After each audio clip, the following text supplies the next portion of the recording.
Good morning everybody. और आज जो हम लोग 11th क्लास का सेकेंड टॉपिक पढ़ने जा रहे हैं जिसका नाम है रिलेशन। तो आखिर जो रिलेशन है वह किस पर डिपेंड्स करता है और रिलेशन का फॉर्मेशन कैसे होता है, तो उस चीज के बारे में जब तक हम लोग नहीं जानेंगे तब तक हम लोग रिलेशन को नहीं समझ सकते हैं।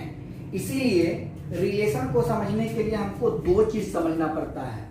अगर हम रिलेशन को समझना है तो इसमें दो चीज को समझना पड़ेगा। पहला ऑर्डर पेयर। ऑर्डर पेयर क्या होता है वो, और दूसरा कार्टेशियन प्रोडक्ट।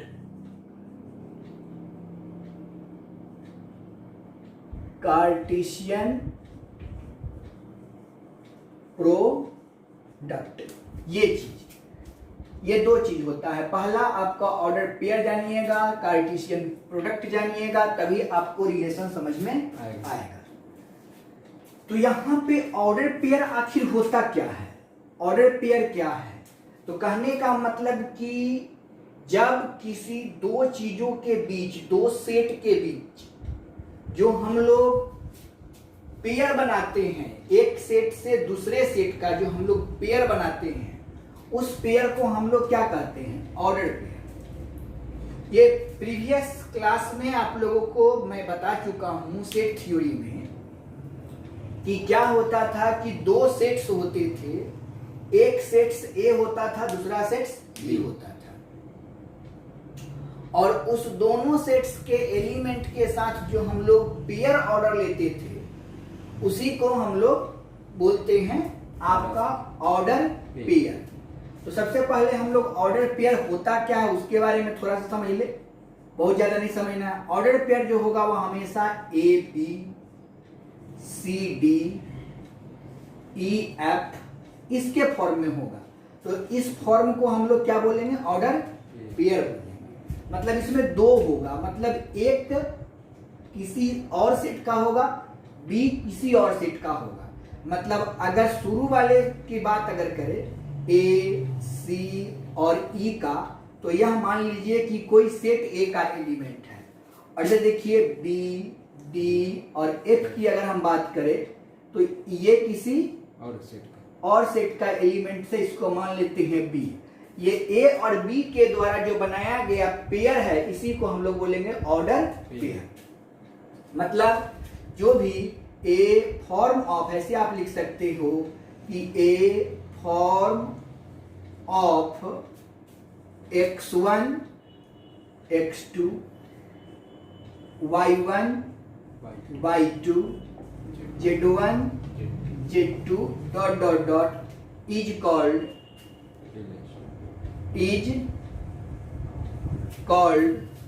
Order pair.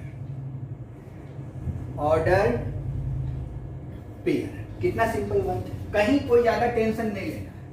अब देखिए इस ऑर्डर पेयर में क्या हुआ कि अगर मान लीजिए कि मैंने एक ऑर्डर पेयर लिया, मान लीजिए कि मैंने एक ऑर्डर पेयर लिया A1 B1, बीच में इक्वल का साइन दे दिया, और दूसरा ऑर्डर पेयर मैंने लिया A2 B2 और दोनों को इक्वल करने के लिए कहा।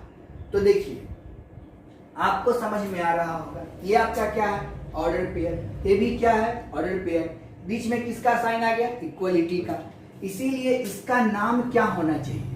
इसका नाम हो जाएगा इक्वलिटी ऑफ ऑर्डर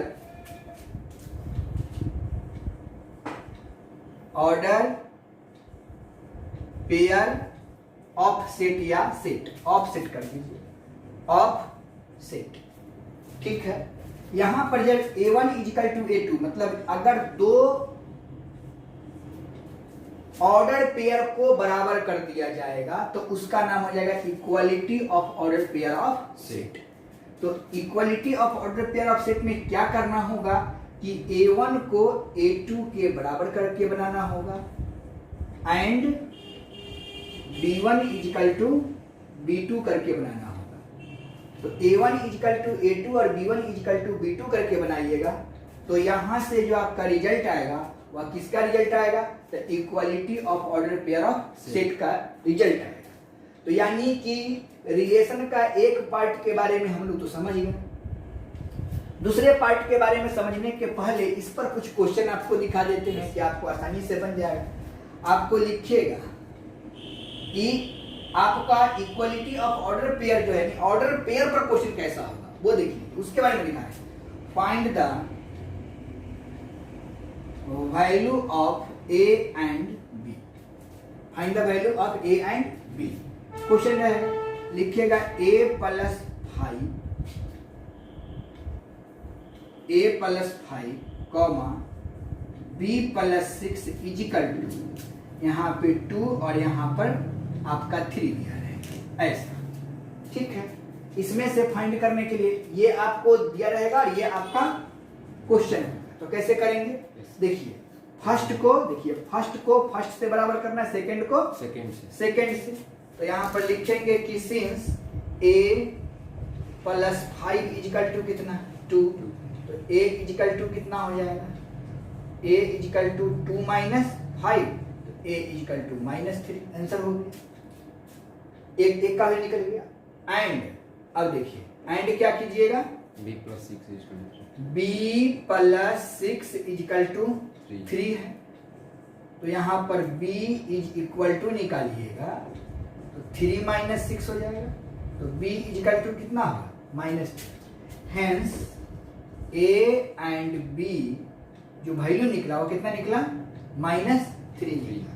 तो a और b का जो वैल्यू निकला वो -3 निकला। तो आप ऐसे भी लिख सकते हैं a equal to -3 and b equal to -3 और ये आपका आंसर हो जाएगा। तो इस तरीके से हम लोगों ने क्या देखा? ऑर्डर पेयर, मतलब रिलेशन को पढ़ने के लिए सबसे पहले हम ऑर्डर पेयर के बारे में जानेंगे। ऑर्डर पेयर से कैसे एक दूसरे का बीच का रिलेशन निकलता है, तो रिलेशन भी निकाल के दिखा दिए। यानी order pair is a part of relation. यहां से हमको यही समझ में आता है कि order pair is a part of relation. यानी कि अगर आपको रिलेशन जानना है तो इसमें तमाम घटना जो ऑर्डर पेयर का आया है वह इसमें इंक्लूड होगा। अब हमको देख लेना है कि आखिरकार कार्टेशियन प्रोडक्ट क्या है। ठीक है, अब इसका सेकेंड पार्ट था आपका कार्टेशियन प्रोडक्ट ऑफ सेट, इसको भी बोल सकते हैं। तो आखिर कार्टेशियन क्या होता है?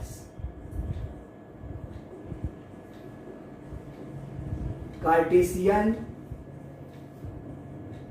प्रोडक्ट ऑफ सेट आखिर क्या है उसको समझिए।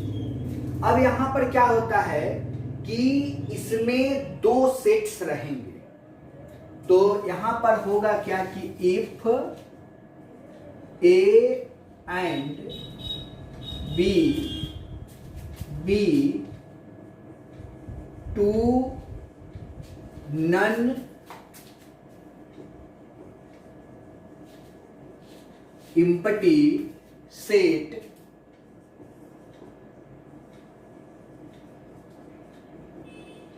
mapping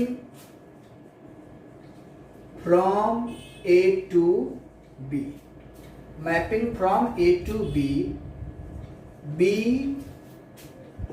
in ordered pair AB BC DE ... है ना? is called Cartesian product of set. It's denoted by A cross B। Set अगर A है और B है तो इसको डिनोट क्या करेंगे? A क्रॉस B कर सकते हैं। B क्रॉस A भी आपके मन में उठ रहा होगा कि भावना सर B क्रॉस A भी कर सकते हैं। बिल्कुल, मतलब दोनों के बीच में जिस एलिमेंट को लेंगे उसको हम लोग क्रॉस के रूप में लिख लेंगे। एग्जाम्पल से और बेहतर समझ में आ जाएगा। एक एग्जाम्पल ले लेते हैं हम लोग। और फर्स्ट एग्जांपल लेते हैं, if a is equal to 1 2 3 and b is equal to ले लेते हैं a b, देन फाइंड करने के लिए क्या क्या पूछेगा वो आप देख लीजिए। फर्स्ट में पूछ सकता है a क्रॉस b, सेकेंड में पूछ सकता है b क्रॉस a, थर्ड में पूछ सकता है a क्रॉस a भी पूछ सकता है, और फोर्थ में आपका b क्रॉस b भी पूछ सकता है। ये पूछने पर डिपेंड करता है कि क्या कब पूछेगा, तो उसको हम लोग देख लें। अब यहाँ पर पहली बात हमको निकालने के लिए कहता है a क्रॉस b, तो a क्रॉस b का क्या बोले, ऑर्डर पेयर लिखना है। तो लिखेंगे कि since a cross b is equal to क्या होगा, a की जगह पर कौन है 1 2 3, क्रॉस b की जगह पर कितना है a b, इसको किसके फॉर्म में लिखना है, इसके फॉर्म में लिखना है।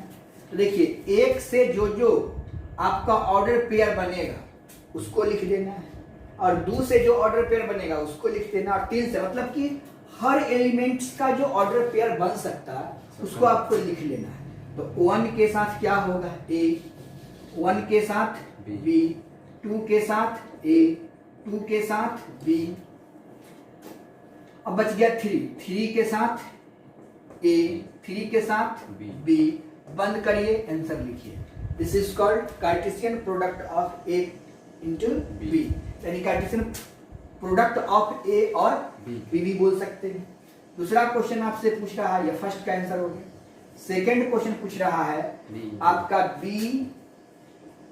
क्रॉस a, तो b वाला को पहले लिख दीजिए, a b को पहले लिख दीजिए, ठीक है, और क्रॉस कर दीजिए आप 1 2 3 के साथ। अब बताइए क्या लिखिएगा, पहले तो लिखिएगा a1 a2 a3, a के साथ हो गया ऑर्डर पेयर। अब b का ऑर्डर पेयर बनाइए, b के साथ ऑर्डर पेयर बनेगा तो क्या लिखेंगे b1 b2 b3, अब सबके साथ ऑर्डर पेयर बन गया और ये आपका आंसर हो गया। उसी तरीके से अगर हम लोग तीसरी की बात करते हैं a क्रॉस a का, तो a का क्या है 1 2 3, मतलब 1 2 3 क्रॉस 1 2 3, मतलब वो क्या लिखिएगा इसको 1 1 1 2 1 3, फिर 2 से शुरू कीजिए 2 1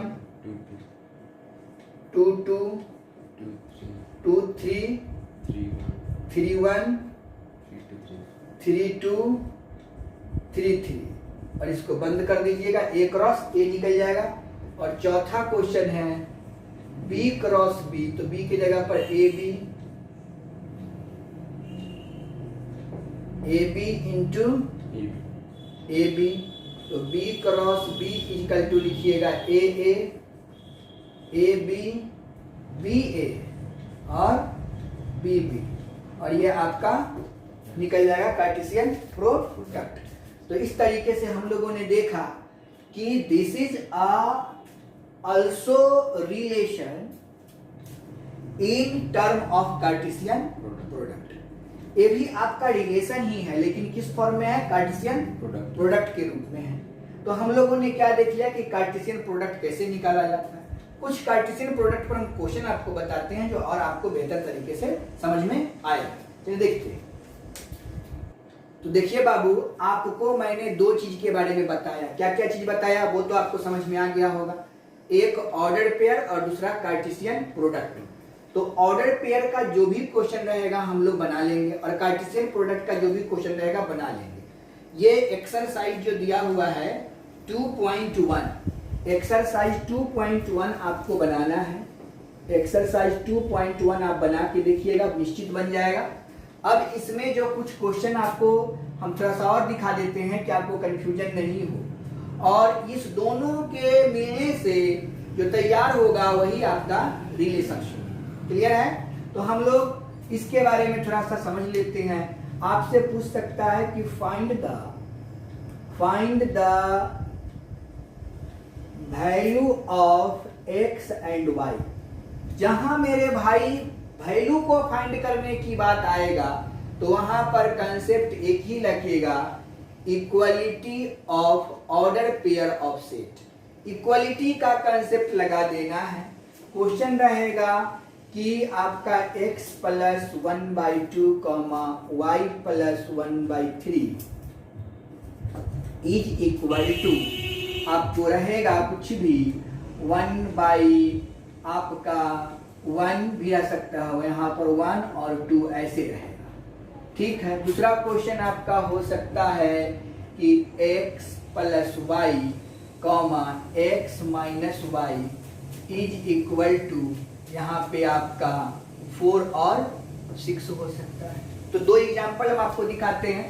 तो देखिए फर्स्ट क्वेश्चन में हम ऑर्डर पेयर के अनुसार a1 इजिकल टू a2 और b1 इजिकल टू b2 लगाएंगे। तो लिखेंगे कि सिंस x प्लस 1/2 किसके बराबर होगा, 1 के बराबर होगा, hence x is equal to 1 minus 1/2, तो x इजिकल टू 1/2। एक तो आंसर निकल। अब y की बात करेगा तो फिर लिखेंगे since y plus 1/3 is equal to 2, तो y इज इक्वल टू कितना होगा, y इजिकल टू 2 माइनस 1/3, तो 6 माइनस 1 5/3 हो गया। अब लिख देंगे, ये भी आंसर हो गया, तो लिख देंगे कि hence x is equal to 1/2 and y is equal to 5/3, और ये आपका आंसर हो गया। तो पहला को तो बनाना सीख गए। सेकेंड वाला देखिए, यहाँ पर x प्लस वाई किसके बराबर है, 4 के बराबर, इसको इक्वेशन नंबर फर्स्ट मान लीजिए। और x माइनस वाई किसके बराबर है, 6 के, इक्वेशन नंबर सेकेंड मान लीजिए। इस तरीके का इक्वेशन आपने 10th में सॉल्यूशन किया है तो आप देख सकते हैं कि y से y कट जाएगा, तो यहाँ से वैल्यू हम आसानी से निकाल लेंगे। तो 10th में आप लोग सॉल्व किए तो इसको काट देते थे, 2x इजिकल टू क्या लिखते थे, 10 लिखते थे, ये 5 हो गया, x इजिकल टू 5। किसी भी इक्वेशन में x का मान पुट कर दीजिए, तो फर्स्ट में या सेकेंड में, तो फर्स्ट में रख दीजिए, है ना। तो क्या हो जाएगा, put x in equation first, तो यहाँ पर 5 प्लस y इजिकल टू 4 कर दीजिएगा, तो y is equal to 4 minus 5, y is equal to -1 हो जाएगा। तो एक आंसर ये हो जाएगा, दूसरा आंसर ये हो जाएगा। फिर से लिखेंगे कि hence x is equal to 5 and y is equal to -1। तो इस तरीके से आपका जो फाइंडिंग जो भी क्वेश्चन रहेगा वहां पे equality of order pair of set का उपयोग करेंगे और उसका हम रिलेशन निकाल देंगे। तो मेरा संबंध तो निकालने आ गया इक्वलिटी का। अब कार्टेशियन प्रोडक्ट के रूप में जो रहता है, एक और एग्जांपल लिख दीजिए कि आपका क्वेश्चन रहेगा कि इफ a इजिकल टू 1 और -1 फाइंड करने के लिए आपको कहेगा कि a क्रॉस a, बड़ा लफड़ा हो गया, इसमें 3 बार आ गया। तो हम लोग क्या करेंगे, इसको 3 बार मल्टीप्लाई करेंगे। पहले लिखेंगे सिंस a क्रॉस a, तो क्या होगा 1 माइनस 1 इंटू 1 माइनस 1 कर दीजिए। तो पहले क्या लिखिएगा 1 1, फिर 1 माइनस 1, फिर -1 1, और फिर -1 इस तरीके से। अब फिर से हमको a से मल्टीप्लाई करना है, मतलब 1 1 1 होने लगेगा, फिर 1 1 -1 होने लगेगा, फिर 1 -1 1 होने लगेगा, फिर 1 -1 हो जाएगा। इस तरीके से हम लोग आगे की ओर बढ़ते चले जाएंगे और फिर से हम निकालेंगे 1 के -1 के लिए समय माइनस से लगा देंगे, और इस तरीके से यहाँ पर कितने एलिमेंट्स हो जाएगा, 8 एलिमेंट्स हो जाएगा। तो एक चीज आपको समझ में यहाँ से आ रहा होगा कि अगर नंबर ऑफ यहाँ पर जो है नंबर ऑफ एलिमेंट्स जो दे रहा है उसको प्रोडक्ट करने के बाद कार्टेशियन प्रोडक्ट करने का कितना नंबर ऑफ एलिमेंट मिल रहा है वो भी आपका क्वेश्चन पूछा जा सकता है। अब यहाँ देखिए सोचने वाली बात है, कार्टेशियन प्रोडक्ट के आधार पर यहाँ थोड़ा सा दिमाग लगा दीजिएगा तो आपका बहुत बड़ा काम हो जाएगा। क्या काम हो जाएगा, अगर सेट ए के पास एलिमेंट्स कितना है, ए के पास आपका A B C है एंड B के पास आपका क्या है D और E है। फाइंड करने के लिए आपसे पूछा A क्रॉस B, ओके। तो ए क्रॉस बी का नंबर ऑफ एलिमेंट्स कितना हो जाएगा? तो ए क्रॉस बी का जो एलिमेंट्स हो जाएगा a cross b is equal to number of element of set a कितना 3 और number of element of set b कितना 2 मल्टीप्लाई कर दीजिएगा तो कितना हो जाएगा 6। मतलब number of element of Cartesian product of set a b is equal to 6 करके देख सकते हैं। ए क्रॉस बी निकालिएगा a B c cross t और ई। तो ए के साथ कौन होगा ए डी, फिर ए के साथ ए ई, फिर बी के साथ डी, फिर बी के साथ ई, फिर सी के साथ डी और सी के साथ ई। कुल मिला के गिन के देख लीजिए 1 2 3 4 5 6। तो कुल नंबर संख्या कितना है 6 आए। तो हम लोग क्या देख रहे हैं कि जितना number of element of set A cross चाहे मल्टीप्लाई या product element of set B is equal to number of Cartesian product of set A and set B. तो अगर ए के पास n नंबर ऑफ एलिमेंट्स हो और B के पास m नंबर ऑफ एलिमेंट्स हो तो क्या हो सकता है उसकी संख्या? जरा गौर कीजिए। हम लोग यहाँ पे एक और चीज भी देखेंगे, बहुत मजेदार चीज देखेंगे। आपको ऑब्जेक्टिव क्वेश्चन भी पूछता है तो उसको भी मैं आपको दिखा दूं। भाई एक चीज तो मुझे पता चल गया, अब बताइए कि इसमें जो ऑर्डर पेयर है वो आपका क्या निकला? अगर ए के पास यहां पर क्वेश्चन रहेगा कि if set A has n number of element and set B has m number of element, then total number of element of set A cross B is equal to what? तो क्या करेंगे? तो A cross B is equal to a के पास कितना element है n, B के पास कितना है m। तो A cross B is equal to कितना हो जाएगा m इंटू n चाहे n इंटू m, यानी nm आपका नंबर ऑफ एलिमेंट्स बन जाएगा। तो इस तरीके से हम लोग इसका संख्या खोज लेंगे। अब रही बात सब सेट का,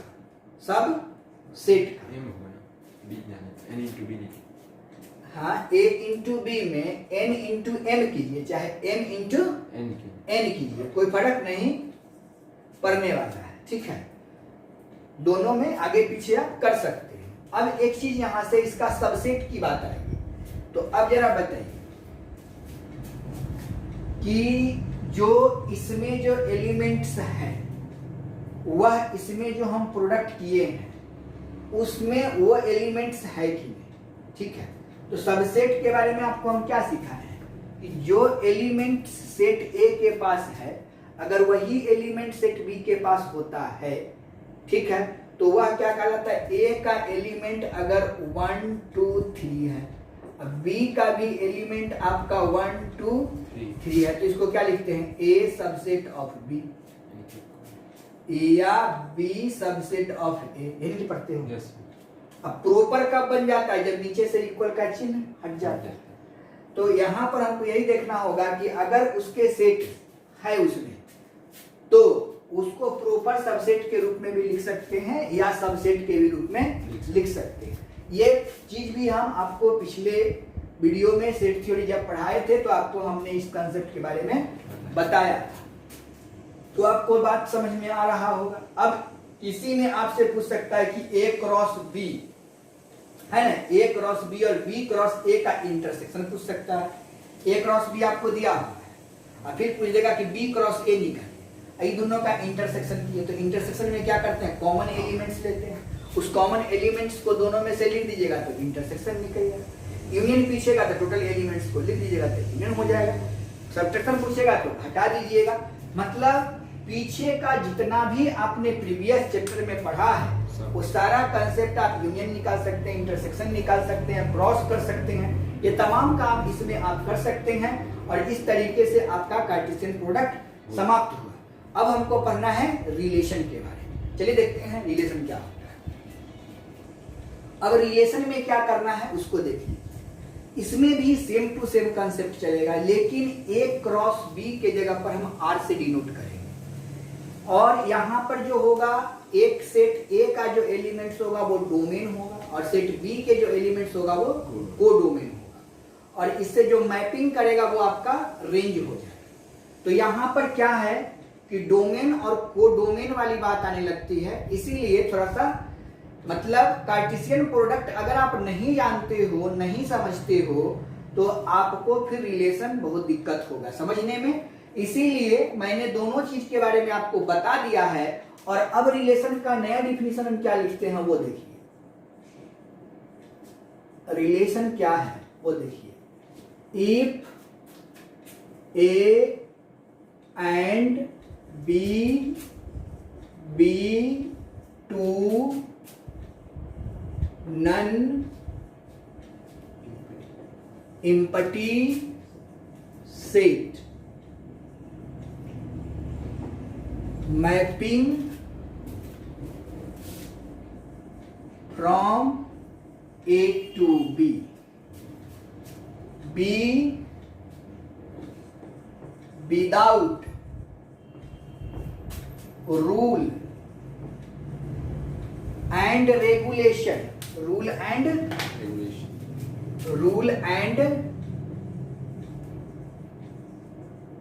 regulation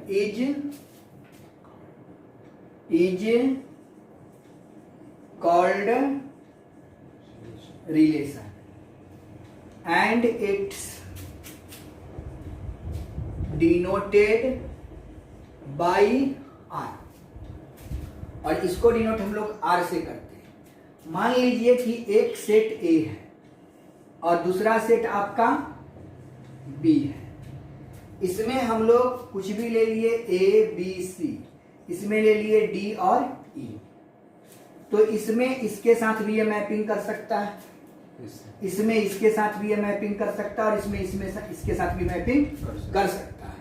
मतलब कोई रूल नहीं होगा, कोई रूल नहीं होगा, ऑर्डर पेयर का कोई रूल नहीं होगा। जैसे आपको होगा उसके A और B के बीच का वो संबंध हो जाएगा। ठीक है, अगर अभी का जो रिलेशन इसमें देखेंगे, अभी इस डायग्राम का जो रिलेशन देखेंगे वो R इजिकल टू क्या रिप्रेजेंट करेगा, किस फॉर्म में बताएगा, A D को रिप्रेजेंट करेगा, B E को रिप्रेजेंट करेगा और यहाँ पे C E को रिप्रेजेंट करेगा। अब भी इस डायग्राम के लिए ये रिलेशन होगा। अब इसका दूसरा रिलेशन सपोज करिए कि हमने क्या लिख दिया, इसी डायग्राम को हम बनाते हैं। अब बताइए कि A ले लिए, B ले लिए, यह A है और ये B है, इसमें A B C लिए, इसमें D और E लिए। अब इसमें क्या कर रहा है कि इसके साथ ये, इसके साथ ये, इसके साथ ये, हाँ, और इसके साथ ये है। तो अभी रिलेशन क्या होगा, बदल जाएगा। अभी का जो रिलेशन होगा वो अलग ऑर्डर पेयर में होगा। इस समय का जो रिलेशन होगा वो क्या होगा, AD होगा, AD होगा, उसके बाद B D होगा, C D होगा, है ना। उसके बाद क्या होगा बताइए, B के साथ कौन है, D और E है, तो B के साथ केवल D होगा, B के साथ केवल E होगा और C के साथ केवल D होगा। और अभी का रिलेशन ये शो करेगा।